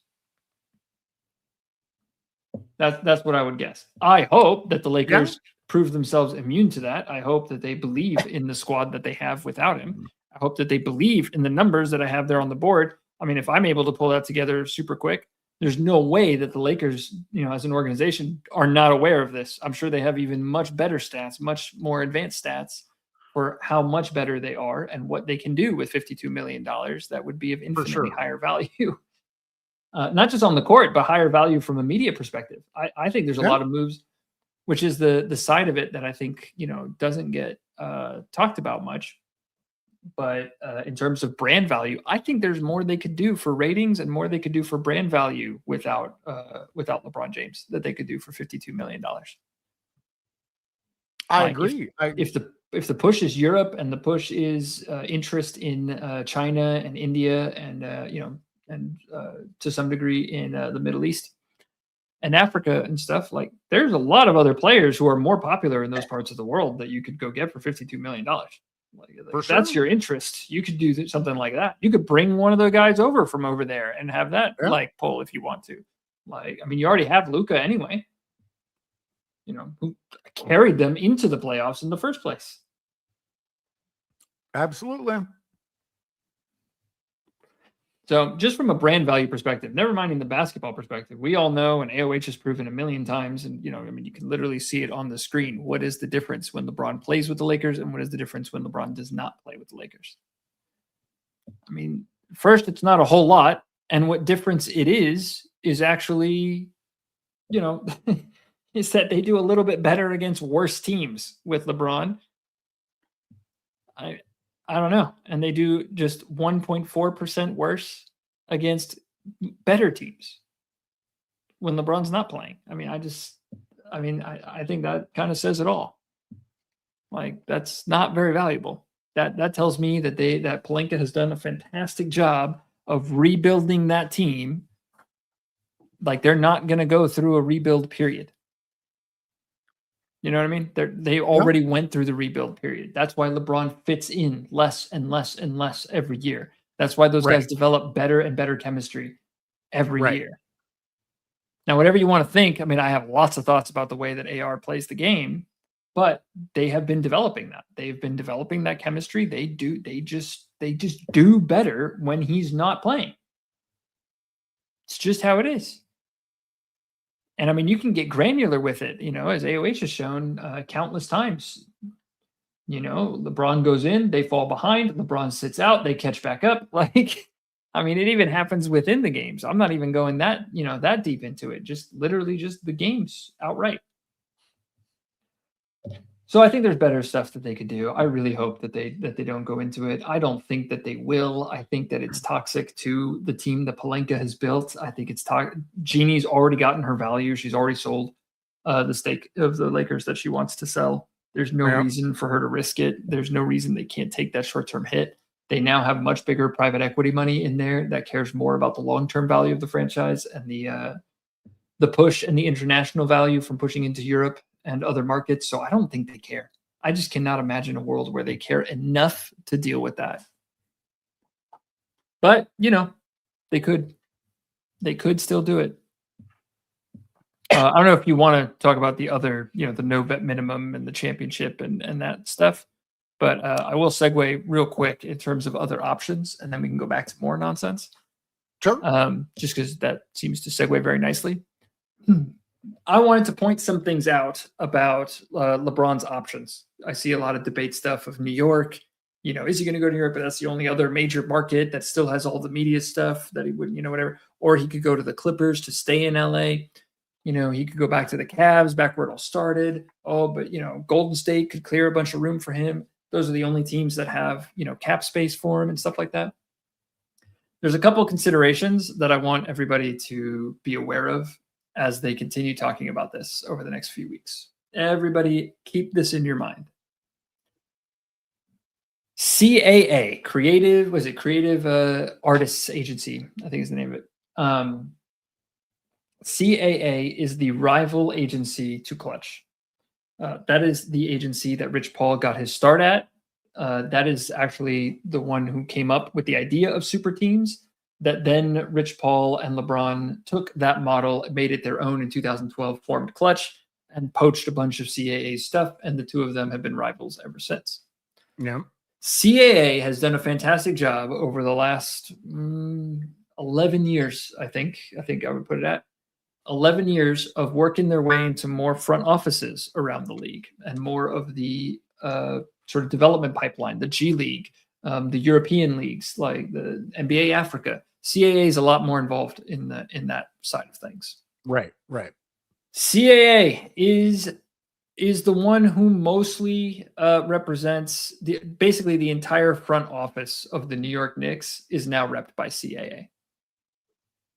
So the odds that the New York Knicks would make a whole bunch of massive changes to bring Clutch Sports into the CAA team. I mean, them and OKC are the two most CAA teams in the league. There's no way that New York is going to bring Clutch Sports, their rival agency. Right. I don't see it. I mean, maybe if they can put aside their differences for money, and if CAA believes that through front office representation, they can control it enough, but there's no way. They've been burned 3 times by Clutch already. So I haven't seen that mentioned anywhere. So just a little nugget of information there, that all this New York talk would require the biggest Clutch star with the entire Clutch infrastructure to be accommodated by their rival agency at New York, who is now super successful and does not need any help with brand recognition or brand value of any kind. And we'll see how they do this playoffs, but rather in the if they make it to the finals and how they do in the finals, but they might have even less of a reason here in a couple weeks. So I just don't see how I don't see how it would ever be New York when New York is entirely repped by Clutch's rival agency. That doesn't make any sense. Golden State will not make all those moves. There's no universe that happens. No. All of those guys are on bird rights. All of those guys are, there's nowhere to put them. No other team can take them. They're on bird rights until their contracts are over, and then they'll go for fair market value. But some other teams would have to take them on at their current bird rights value. Which, bird rights, if anybody is not aware, bird rights is once you've been with the team 3 years, you can get sort of raises with that team that don't hurt your team cap, that don't penalize you above the second apron.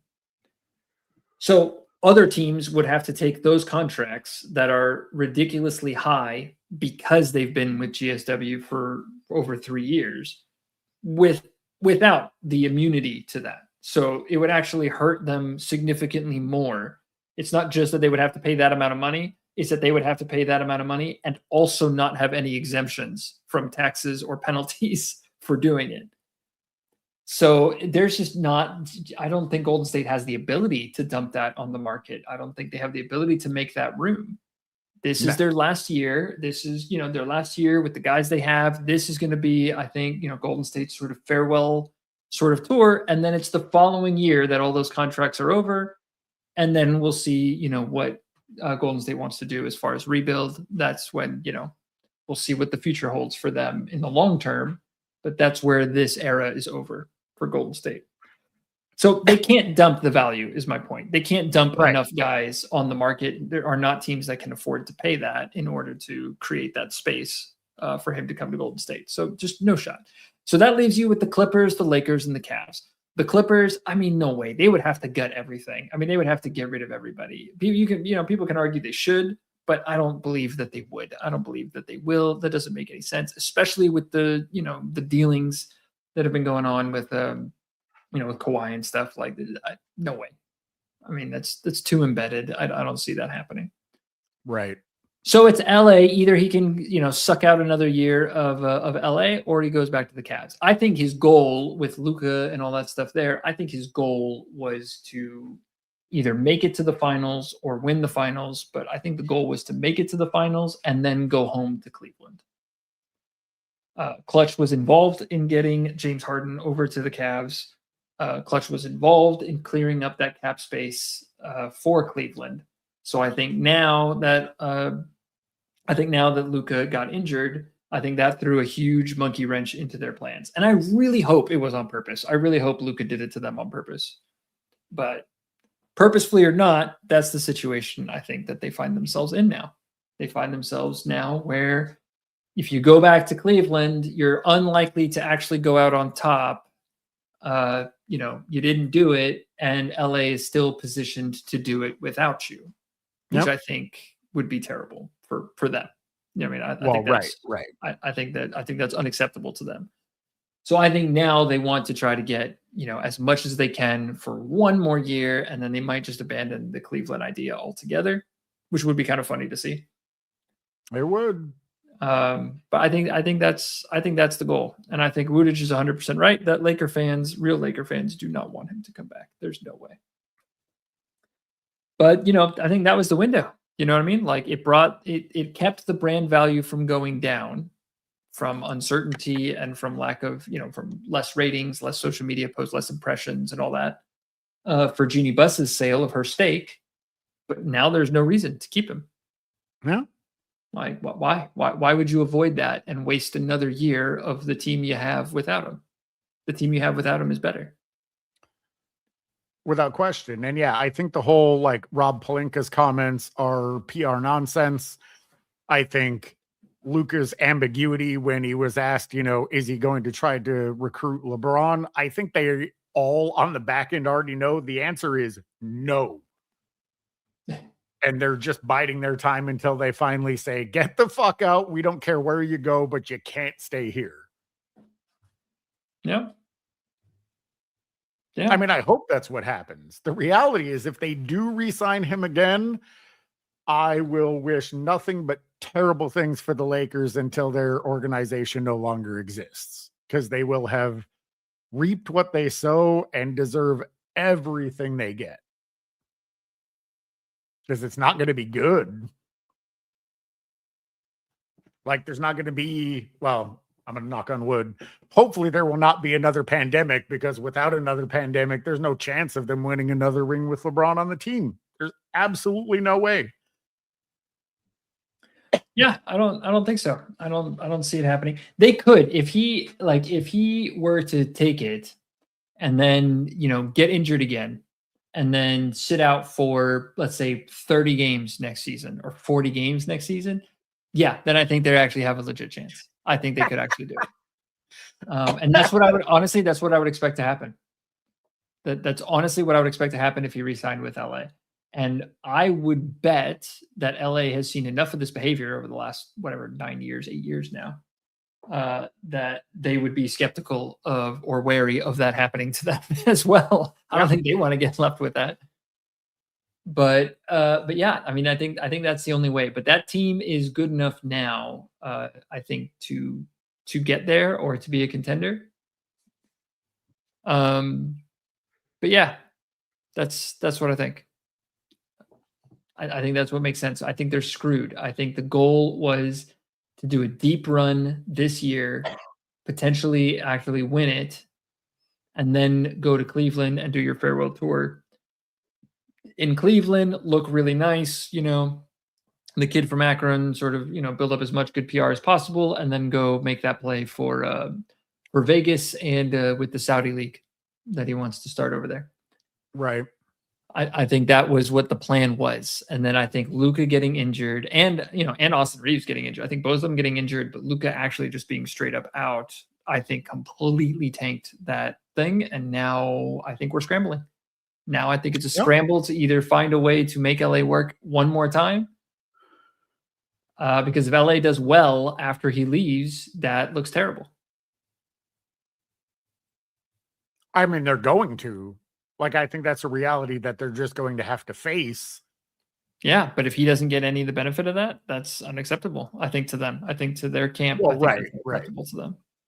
So I think they're going to try to leech on one more time is what they're going to try to do. And then that's it.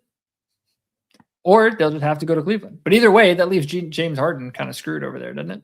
Mm-hmm. And as far as Bronny Jr., I see some people asking in the chat about that.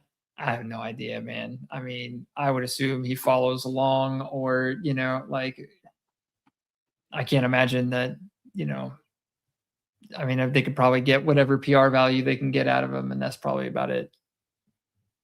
I mean, I have to assume he will be a part of the deal wherever LeBron goes, that you have to bring LeBron along with, or LeBron will literally let him go by the wayside and disappear into obscurity because nobody's going to pay him more. Like the Lakers aren't going to re-sign him for a raise, which he would be getting if they do, for his production without LeBron. They did it as a courtesy gesture. I don't think that he will actually bring Bronny with him. That's honestly what I think. I think it would be framed as he left his son on the best possible chance to win with a legendary franchise, and then he went to go to Cleveland, back where he's, you know, back to his hometown and all this kind of stuff. You know, and he left his son in the best position to win. I think that would be the narrative that they would pursue, rather than look how obviously Nepo baby this is. Right. I don't think they'll do it. I could be wrong. I mean, it could be that crazy, but I would think he would just leave him on the Lakers. But that's why I don't buy it. That's why I don't buy it. The best thing for an ownership play in Vegas, if he wants to be the face of an investor group like that with FSG or a merge with Magic Johnson's group, then the best move is Cleveland. Or go out on top in LA, or stay in LA, and LA has to actually either make a deep run, has to be at least Western Conference Finals, or straight up in the finals, win or lose. Only those are the only two outcomes, I think, that help him in a play for Vegas and for the Saudi League. Anything else, I think, would be seen as failure, and I think it would be sort of a PR hit for him that would make him less valuable to those sort of investor groups. So that's what I think. I think those are the actual only two options. I think it was supposed to be, that run was supposed to be this year against all odds, and then farewell tour in Cleveland, and now they're screwed. Now do you go do a farewell tour in Cleveland, leaving a contender that then with $52 million can definitely be a contender? And then it's like, look, they had instantaneous success when you left, which looks terrible. Or do you try to weasel your way to stay for some amount of time and then never do your Cleveland return? I think that's now the position that he's in. But all this New York Clippers stuff, like, no chance. He's not going to go to a CAA team. He's going to stay with a clutch team or wherever a clutch can still have enough leverage. He's not going to go to an opposite team. So that's not going to happen. So, yeah, it's crazy. It's crazy. It's wild. I like this though. Bronny could add estranged father to his list of hardships. Well, I guess it would give him the selfish gene, wouldn't it? I don't know. It would. It's all very confusing. Mr. Robinson says, what's insane is that sports was played for the fans, for the city, and to win the championship. They managed to convince people in being invested in a player being selfish and blaming everyone else. Yes, I totally agree with that. Not to plug it once more, but it is just sort of foundational.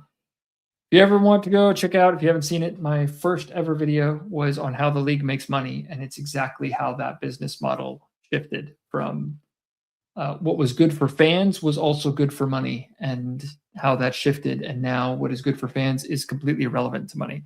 In fact, often what is best for money is what is actually worse for fans. Yep. Cultivating the Swifties is more profitable. No, it is So a fantastic video, and if none of you guys have seen it, you should absolutely go and watch it because it's disgusting. it's pretty gross. I try to keep it upbeat, you know. It's dystopian, but I do try to keep it a little bit upbeat anyway. No, for sure. And I think you do a good job. But yeah, just the things that you're highlighting are like, oh my God, is it really that bad? And yeah, it really is. So It is actually that bad. Is the is the takeaway.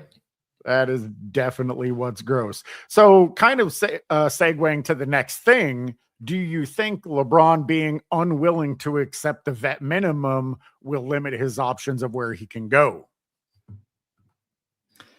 Absolutely. Absolutely it does. Mr. Robinson has seen that video. I'm very glad that you've seen it, and I'm sorry. I apologize for the depressing nature of it. I agree. Binary Bard, upbeat dystopian is his favorite genre. Mine too. Big Bioshock. It's where I lived. Yeah, big Bioshock Fallout influence on that series. But yeah, I think it absolutely does.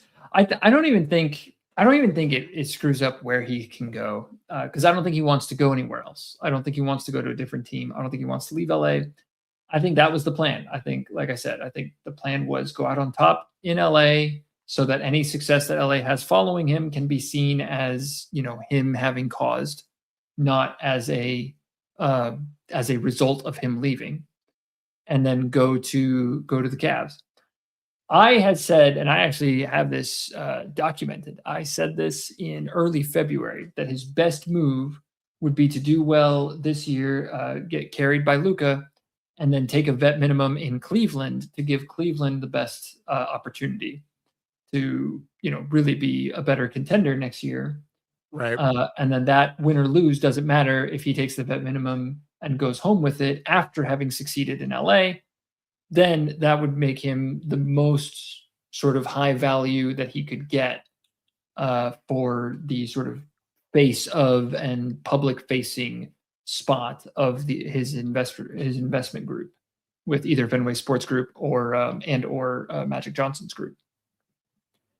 So that was my prediction of what he was going to do, and then Luka gets injured, and then AR gets injured, and now that's all, you know, very interesting.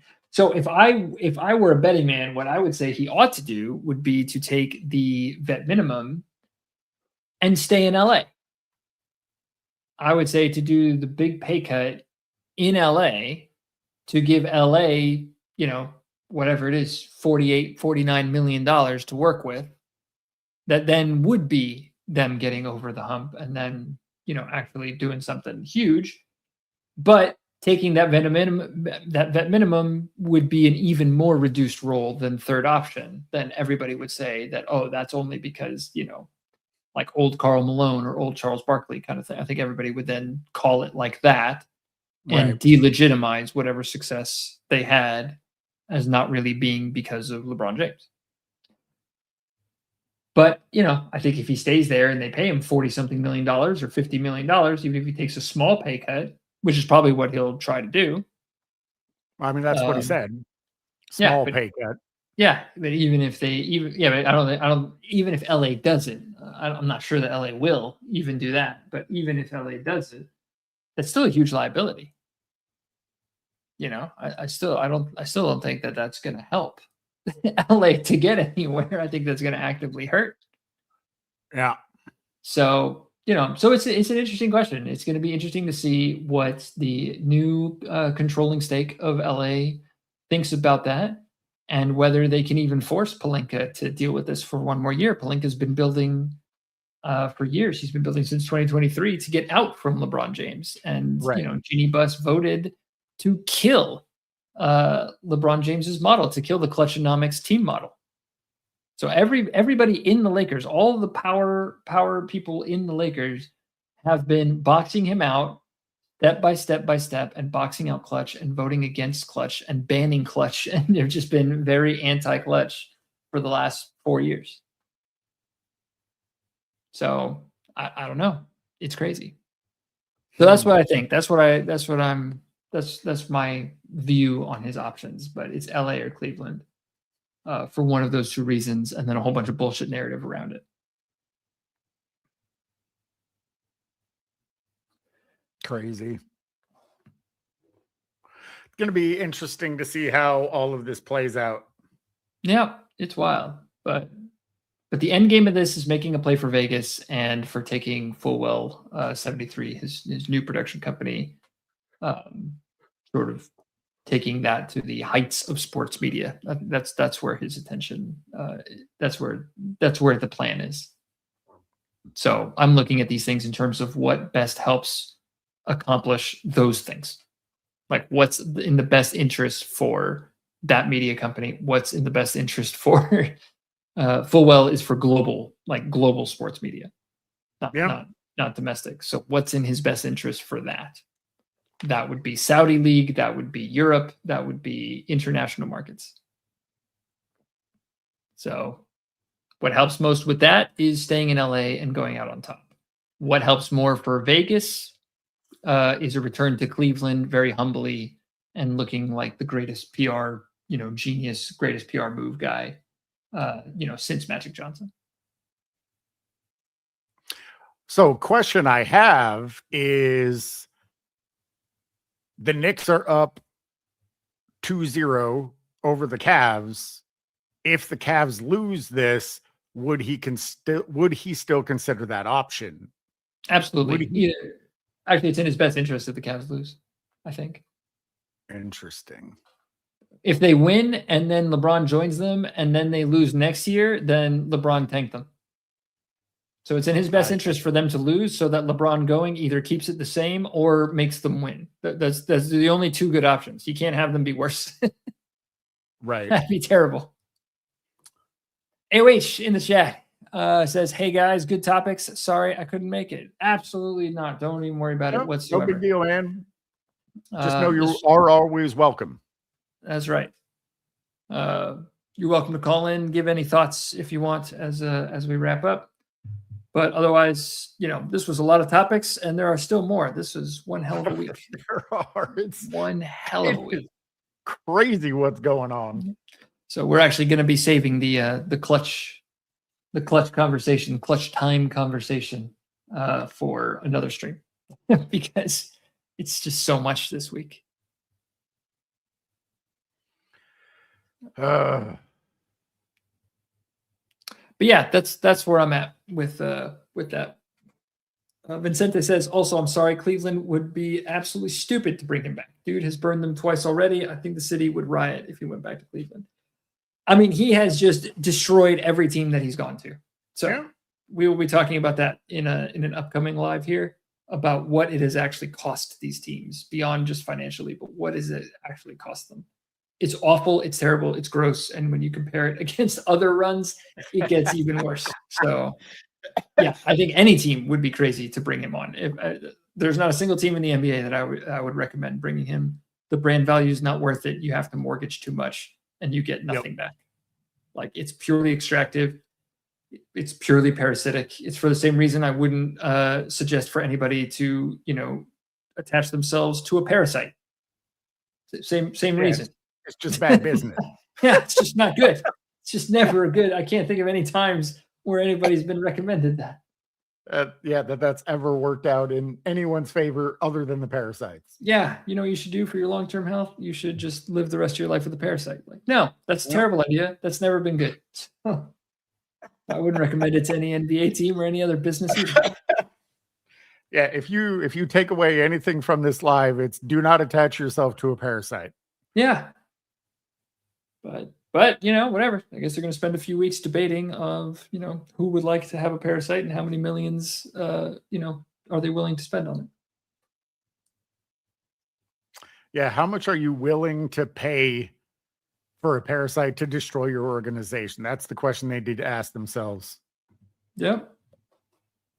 But yeah, it's all gross, but that's what I think. So I think there's no way, like I said, it's not New York. There's no chance. New York's entire front office is repped by the rival agency to Clutch. It's not happening. Well, no, and if New York does not win this year, it's the closest they've been in some time. I don't think they're going to be willing to, throw any wrenches in those gears. Like Nope. they're on a good path. Even if Yeah. they don't win this year, they're still on a good path. They can't fuck it up. Yep. And that was CAA's doing. So there's no way. There's no way. But yeah, anyway, so I think that's probably a good place to end it. I don't know. I think so. That's I think so. huge, I think we've that's covered a a lot. monster live. We're literally right at the 2-hour mark, which I think is a good place. Real quick, PMR Robinson did say that the media speaks as if LeBron brings greatness to a team is the insanity of it all.